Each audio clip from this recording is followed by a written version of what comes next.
So soccer is a sport with the highest value of a point there is among all the top sports in the world. So what this means is that 1 point in soccer, which is 1 goal, can change the game drastically from one moment to another. So this is one of the keys to understand why this sport is so hard to analyze. So if we take a look at soccer footage like this one, in which we overlay the pitch control model we presented last year to get some more information there, can you tell which actions are of value? Or how much do on-ball actions or off-ball actions of players contribute with increased likelihood of scoring a goal next? Or how dangerous is to lose the ball in a certain location of the field? So these and many other questions are typical for coaches, but the current approaches in soccer do not provide some light to be closer to answer these kind of questions. Right, so in the year 2014, here at MIT Sloan, Alex Temur, Dan Servon, Kirk Galsperry, and Luke Bourne presented the expected possession value model, EPV, which I think it was first comprehensive approach to decision-making in basketball. But the most interesting part of that is the ability of asking not just what's the added value in one action, but what would happen if the player will take a different pass or a shot or a different type of action in that moment. So we can see clearly, if you inspect into that paper, into that approach, how valuable could be that for soccer, how soccer will benefit on that. But if we will try to implement this in soccer, the thing is that we will really need to do a drastically different approach in the way we implement and model, actually, this EPV value, because we need to account for the nuances of this sport. So 3 main things are, first, that in soccer we need looser notions of possession. Losing the ball and where you lose it is so important. Also, the thing that we cannot assume that passes go strictly to the player's feet, but they can go to any location on the field. And also that to account for context in soccer is so critical. It's a sport when little changes in context change pretty much of what's going on. So basically, what we're trying to model something like this, or this expression, in which we want to know the expectation of scoring a goal or having a goal against, given all the spatiotemporal information we have in any given moment during the possession. So in order to do this, we model it as a markup decision process, and we assume that all the information we have at that frame in the moment is sufficient to estimate what's going to happen in that possession. So that's a big assumption, but in order to get there as close as possible, we need to really have a comprehensive definition of what a state is in that moment. So we're taking into account different factors, both contextual and spatial information, things such as the block positioning of the 2 teams, or something that we call dynamic formation lines, that is a clustering of players to know what are the different pressure lines, providing information about block pressure, and if you are during a build-up or a progression phase or a finalization phase. We add lots of spatial information, specifically the physics-based pitch control model, that also derives information as spatial advantage and pressure, and taking into account velocity and positioning information about players. And of course, everything we have about absolute and relative position of players, passing lines, and so on. So when we define this state thoroughly, once we have this, what we want to do is to integrate over all the possible paths the possession can follow from that state, and we end up having something like this. So this is the EPV estimation at any given frame, and we can see very interesting things going on. Like just now, for example, this pass back to Iniesta, it's increasing value. So passbacks in soccer can actually increase value, and the reason for that is Iniesta is having more possibilities to move around, to get the ball. He's in better position to progress. We can also see things such as that advancing meters towards the goal does not necessarily increase the expectation of goals. We can see that the gradient of that curve or big changes in EPV can help to identify high-value actions, and so on. So this is really good. We can get things from this, but we're going to get the next question from coaches, that is, why? Why that value came high? And a second question, that is, what would happen if I will do, this player will take a different action? So in order to be able to answer that, we decided to model this as a decomposed model based on three main components: a passing component, a ball drive component, and a shooting component, assuming these are the three actions you can take from any state in soccer. So we also have here an action policy model that brings all the components together, which is basically the likelihood of taking that action at any given moment. We are taking into account that passes and ball drives can go to any location on the field, not just straightly directly to the players. And even though we don't have enough time to get really into the technical details of how we implemented this, I'm just going to mention a few of the approaches we follow to do this. So for the action policy model, we are using a convolutional neural network. We have a couple of very custom deep neural networks for the expectation of passes and ball drives. We have some other more basic models for expected shots and so on. So I would like to show you how this looks when we model just one part of this. So I'm going to make the focus right now on this. This is the expectation of passing, the expectation of goals given that we take a pass. So we basically model this. What we want to get is something like this. This is the expectation surface. So in red, you have the places where if you will pass there, you will have an increased likelihood of scoring a goal. And in blue, the places where if you pass there, you will have higher probability of losing the ball and getting a goal against. So this part of the component, we can also decompose it into these different parts, right? The expectation of scoring if the pass is successful times its probability, and the expectation of having a turnover times its probability of turnover.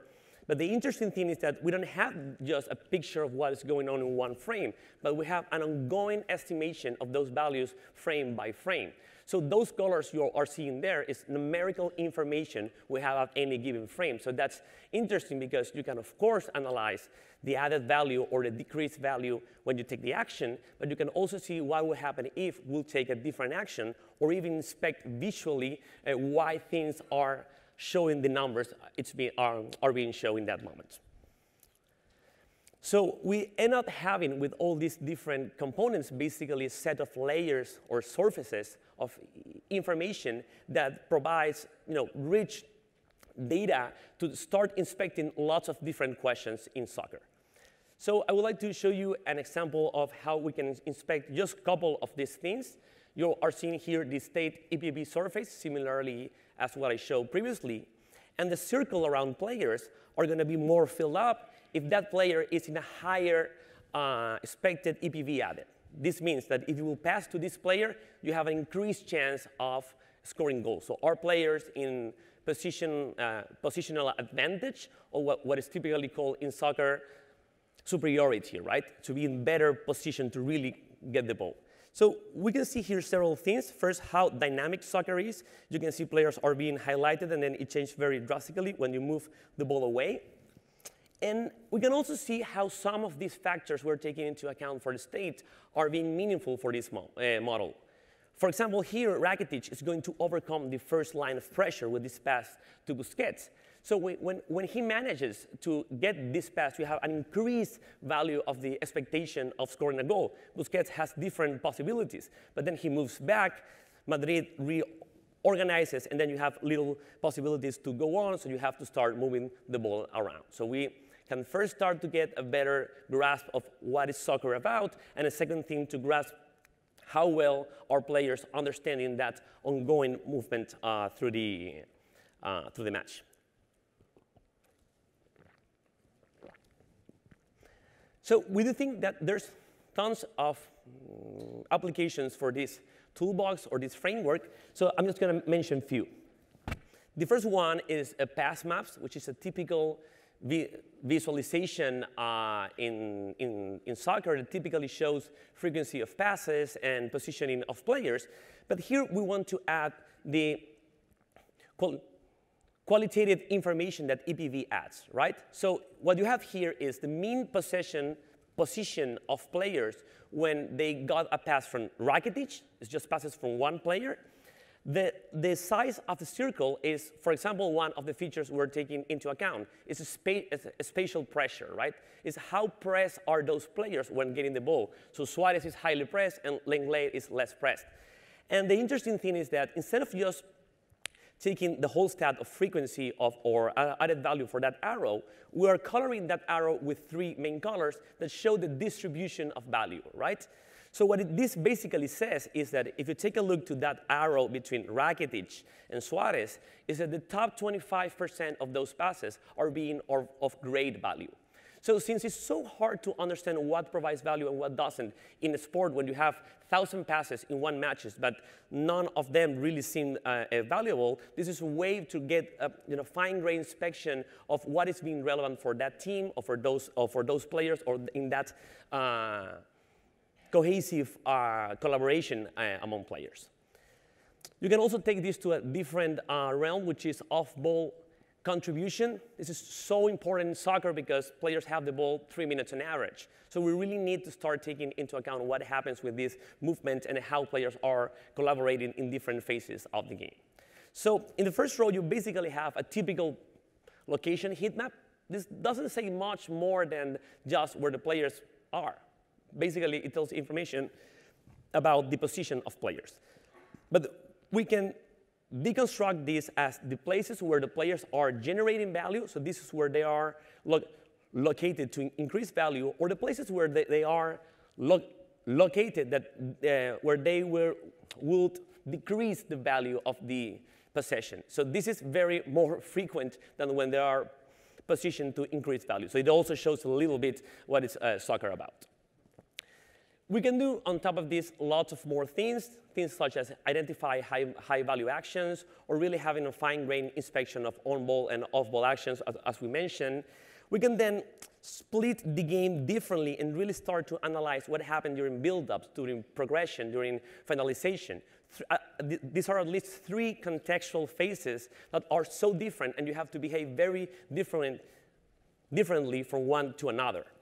You can also inspect specific things such as goal kicks, right? What's the right way of getting out for a goal kick? How are players being pressed? Is it better a long pass or a short pass? And of course, it can provide, basically, the main idea is to get into the qualitative information beyond just the quantitative information we have in soccer until this moment. So it can be of high value for scouting or for even opponent scouting to understand weak points or strong points of those teams, of how our players behaving. So just as final remarks, within this is the first comprehensive framework for qualitative analysis in soccer. The main thing we want to provide is to take a look at this decoupled way of modeling that allows us to have better interpretability of this model. And for us, this is important because maybe it's interesting to answer one question, but it's so important to be able to answer the next question, right? To engage into that process of communication with coaches. So if they get the next question that is what if, or what would happen if we do this, or why this happened, we really need to have this toolbox or some toolbox to be able to answer to those requirements quickly. So these different components, a good thing is that they can be adapted or extended independently. So if you think that the likelihood of passing of Barcelona is very different from Liverpool or Eibar, you can adapt just that model independently to get different values, right? So you cannot just don't have to rebuild a whole model, and you don't have a whole black box model showing just one thing, but you can extend independent parts of that modeling. So as a final thing, we're trying to do or to make a great emphasis on the importance of spatial and contextual features in soccer that we believe are so important to get an edge in understanding better what provides value in this sport. Thank you.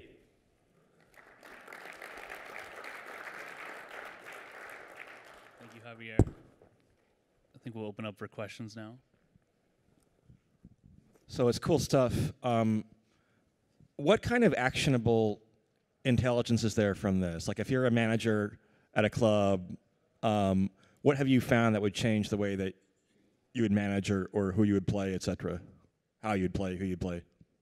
Right, so the first thing is that I think that for coaches and game analysts, just the idea of analyzing through data sounds like even shady or like this is not going to be possible. So there's something we did last week, it was interesting, that was just showing these surfaces to different coaches and asking them, what do you see there? What's that, right? So they said different things, I mean, different words of explaining that. But the good thing is that when we show pitch control, they talk about space and controlling. When we show EBB surface, they said maybe this is where you can get an advantage from, right? So first, it's a good way of trying to make them closer to what data can provide. Then they don't understand directly, typically, that colors are numbers, right? So you basically say, okay, we have information of this player, and the information moves in time, right? It's not static.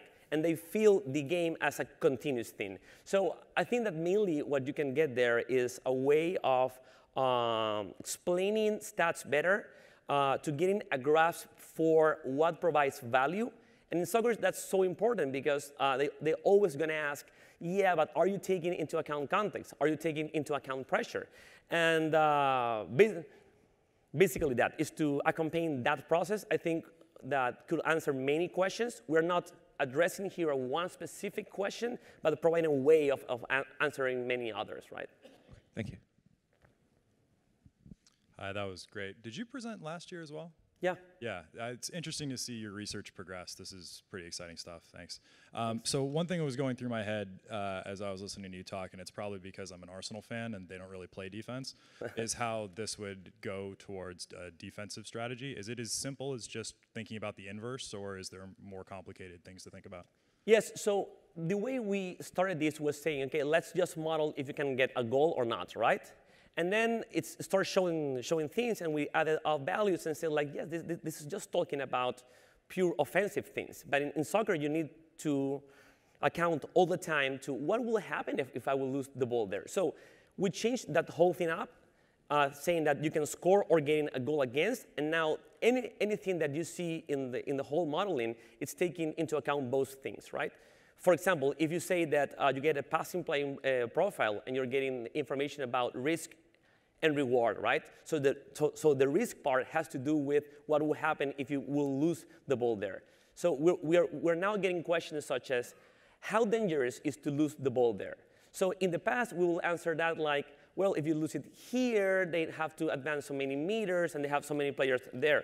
Now we just can basically say, because of the whole configuration of the space and the historical information we have, if you lose it here, the expectation of goals of the opponent is this number, right? So you are getting a finer grasp for that. You can also turn it around and talk about, instead of finding spaces, it's closing spaces.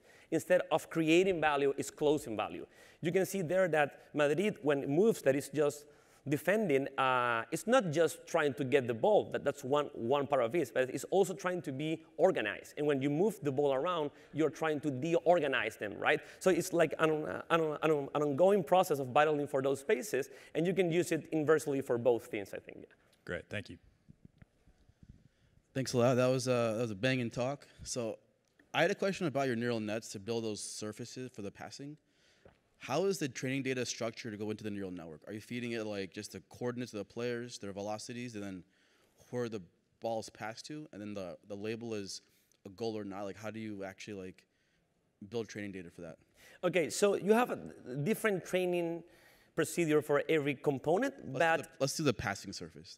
But even in general, they have very similar approaches, right? So the basic idea is we have all of this info of the state, of the current state, and for a target state, right? So we basically model from actual actions, passes that were successful and passes that were unsuccessful, what happened there, right? So You basically have a set of features describing that state and a set of other features describing the target state, right, from what happened. So you're basically generalizing a function of what's the probability of transitioning from one state to another, taking all the contextual information in both. Your passing service has the colors there that indicate the probability that putting the ball there leads to a goal, right? Yeah. So is a goal in the label of this data. So you have the features. Okay, I see. Yeah, definitely you have a goal or no goal. So you're but when is the goal like happening? Like. Oh, okay. So I see now. Sorry, I didn't get it well in that yeah, like moment. the dynamics. How is that mapped? So we basically, assuming there's an episode, right? So the episode is the whole possession. So we have different events there, like passes and shots and ball drives, and everything is labeled as a final event of the I see. possession. So either so everyone has a one. Yeah. If it's either a goal or a turnover. That's right. How you label them. So what happens? If one state is not really valuable, in one case you pass there and then it ended in a goal. But then hundreds of times it ended in a no-goal. So the value of that state is going to drop, right? If one action is valuable, it's going to be labeled 1 many more times than labeled 0. So that's integrating all those paths. Yeah. So then for a possession, right, maybe that lasts like, let's say 2 minutes. How many like data points do you get from a possession of 2 minutes? Like how do you slice the time? Definitely. 10 seconds, 20 seconds? Yeah, you have info for every pass that just happened when they happen, for every shot. And then for ball drives, we're splitting that in terms of 1 second, right? So ball drives is every one second of a ball drive. Otherwise, there's a lot of correlation between this frame and the next frame, right? If you make it so granular. We also shuffle that so you don't have so many correlation during the training process from this action and the next action. But that's just a trick to. In all, that's how many training points for the neural net? Like okay, yeah. So we are training this on top of 1,200 matches for tracking data. So I cannot really say how many millions of input samples for the neural network, or tens of millions, just a sense like the order of magnitude. Yeah, so I don't have the right number here. It tends to millions. I can probably make the calculation now. It's around 100 possessions per match, and then you can have 200 points per possession, and so on. I don't have the right number, but it really grows from there. It's a lot. Yeah, it's a lot. Make sure you have enough to train that thing. Also, your architecture. How many layers is it, the neural network? We're talking 3 fully connected layers, or? Yeah, so for the action policy model, we have a convolutional neural network based structure, right? So you need lots of layers there to really train to learn from that spatial configuration. So that's around 6 layers for the convolutional part. The other ones are small, like expected goals one is just 2 layers, just very basic 2 layers model. We're also validating each model through calibration and also comparing with baseline models, right? We're not trying to just use the most complex things possible because it looks nice. It's just trying to see if it's grasping this information at the same time we are having a calibrated model, yeah. So a 6-layer network, but I'm trying to understand the input state dimension is just every player's coordinates, x, y, and then their velocity and an angle of their velocity, let's say. Yeah, so we're not modeling the whole surface at once because that has some issues with the output layer. We're just modeling information in the origin, location, and destination, like right? What is the dimension of your input to the network? Is it the pixel, like the yeah, pixels? it's not that big. It's around 100 features. Got it. Not for the action policy one, in which we are using the whole surface, but for most models, yes, right. it's around that. It's not that big because otherwise you have some other issues. But of course you can extend that and trying to get a better grasp for the whole spatial thing. But in soccer, valuable things are so not often. I don't know how to say that. It gets really, really tricky to make it. Cool. One more like fun question. So could you envision a world where like the players wear some kind of Google Glass and like they pipe these into the Google Glass and highlights on the field where to like pass the ball to? So something that happens is that when we showed these surfaces, analysts and coaches were like, yeah, that's really cool. We need less colors and less stuff. please just highlight when players are doing important things. So it's like, it's good to show that and that you can validate that, but we need less information to be able to see what we are used to see and then highlight specific things. So I'm not sure to imagine, a player having that, and then we still don't have a grasp of how a player, while looking, is, generating snapshots of what's going on. I really don't talk much about that because it's so hard to predict. Yeah, but it's a fun question. Yeah, but I know that what it does happen is that you get players to ask specific questions about how to improve their game. So some will like visual stuff, some other not. For the one who like that, it's going to be very valuable to say, now you have to pass to him, and now he's marking him. And you can tell it by names, but if you can draw it there, it provides info. But definitely not the whole surface, like little stuff, yes. Oh, one more fun question. So once the surface is built, right, it kind of tells you where they should pass the ball. Could you evaluate how smart the players are, game-wise? And if you did that, I don't know if you did that yet, but who's a smart football player, soccer player? Definitely. There's a thing about soccer that has to be analyzed that is something that you can tell about specific actions, but more about a set of actions in time, right? So if Arthur makes a back pass, then maybe he can have a decrease of value. Then someone passes to the side to Busquets, and the value keeps dropping. But then the movement opens up a bigger value in other locations. So the final pass there is going to have an increased value. So how can you attribute that to this player or to this player or to this player? So what you can have is get closer to understand the decision-making process of the player. Do they like to do the safe pass? When they do the safe pass, do they take the risk? Are those risks more valuable or less valuable? Why are they taking risk? Are we asking him to do that? So you can really get a more fine grain of how they're thinking, but probably it's going to be harder to correlate that directly to a final impact in scoring a goal that is so infrequent and rare event. Very cool. Thanks. Okay, thank you.